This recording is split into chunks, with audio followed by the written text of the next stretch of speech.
Friends, welcome back to మామన్స్ and creations. నేను మీ హేమ. అందరూ ఎలా ఉన్నారు ఫ్రెండ్స్? ఈరోజు ఇంట్లోనే ఈజీగా విప్పింగ్ పౌడర్తో విప్పింగ్ క్రీమ్ని, అది కూడా బీటర్ లేకుండా విస్కర్ తోటే ఈజీగా ఎలా ప్రిపేర్ చేసుకోవచ్చు అనేది చూపించాలి అనుకుంటున్నాను. నేను చెప్పే టిప్స్ని ఫాలో అవుతూ చేసినట్టయితే మీరు కూడా ఇంతే ఈజీగా స్టిఫ్ పీక్స్ వచ్చేలా విప్పింగ్ క్రీమ్ని ఈజీగా ప్రిపేర్ చేసేసుకోవచ్చు.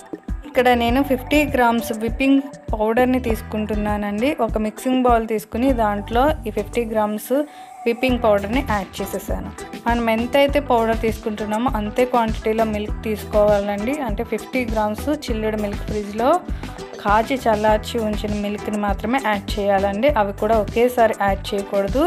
1 or 2 టేబుల్ స్పూన్ యాడ్ చేసుకుంటూ విస్క్ చేసుకుంటూ ఉండాలి. మీరు ఇదే ప్రాసెస్లో విప్డ్ పౌడర్ని కూడా తీసుకోవచ్చండి. బట్ ఇదే ప్రాసెస్ అయినా టైం అనేది ఎక్కువ పడుతుంది కాబట్టి విప్పింగ్ పౌడర్ అనేది బెస్ట్. ఇలా మనం విస్క్ చేసుకుంటూ ఉంటే మనకి టైట్గా అవుతూ ఉంటుందండి. అలాంటప్పుడు మళ్ళీ ఇంకొంచెం 1 or 2 table spoon milk add చేసుకుంటూ విస్క్ చేసుకోవాలి.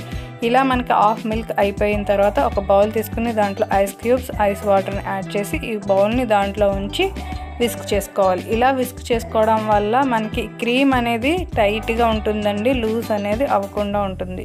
సో ఇలా హై స్పీడ్లో విస్క్ చేసుకుంటూ ఇది టైట్గా అయినప్పుడల్లా ఈ మిల్క్ని 1 or 2 టేబుల్ స్పూన్ యాడ్ చేసుకుంటూ విస్క్ చేసుకుంటూ ఉండాలండి. షుగర్ అనేది యాడ్ చేయాల్సిన అవసరం ఉండదండి, ఎందుకంటే విప్పింగ్ పౌడర్లో మనకి షుగర్ అనేది ఉంటుంది.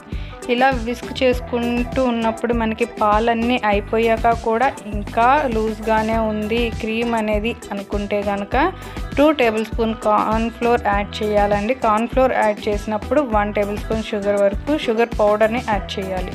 ఎందుకంటే కార్న్ ఫ్లోర్కి సరిపడే షుగర్ని యాడ్ చేయాలి. లేదా 2 టేబుల్ స్పూన్ మిల్క్ పౌడర్ని కూడా యాడ్ చేసుకోవచ్చండి. అది యాడ్ చేస్తే షుగర్ యాడ్ చేయాల్సిన అవసరం ఉండదు. ఇలా స్టిఫ్ పీక్స్ వచ్చిన తర్వాత మీరు ఇన్స్టెంట్గా యూస్ చేయాలి అంటే 1 అవర్ పాటు ఫ్రిడ్జ్లో స్టోర్ చేసుకుని దీన్ని డైరెక్ట్ యూస్ చేయొచ్చు. ఈ క్రీమ్ని స్టోర్ చేసుకోవాలి అనుకుంటే ఏదైనా ఎయిర్టైట్ కంటైనర్లోకి తీసుకుని టైట్గా మూత పెట్టేసుకుని 1 మంత్ వరకు ఫ్రీజర్లో స్టోర్ చేసుకోవచ్చు. 1 అవర్ తర్వాత ఫ్రిడ్జ్లో నుంచి తీసి చూస్తే ఎలా వచ్చిందో చూసారా? క్రీమ్ అనేది పర్ఫెక్ట్గా వచ్చింది కదా. చాలా ఈజీ ప్రాసెస్. మీరు కూడా ట్రై చేయండి. ట్రై చేస్తారా? ట్రై చేస్తే ఎలా వచ్చింది అనేది నాకు కామెంట్ సెక్షన్లో షేర్ చేసుకోవడం మర్చిపోవద్దు. అలాగే మీకు ఈ వీడియో నచ్చితే మన ఛానల్ని సబ్స్క్రైబ్ చేసుకుని మీ ఫ్రెండ్స్తో, రిలేటివ్స్తో షేర్ చేసుకోండి. Thanks for watching friends.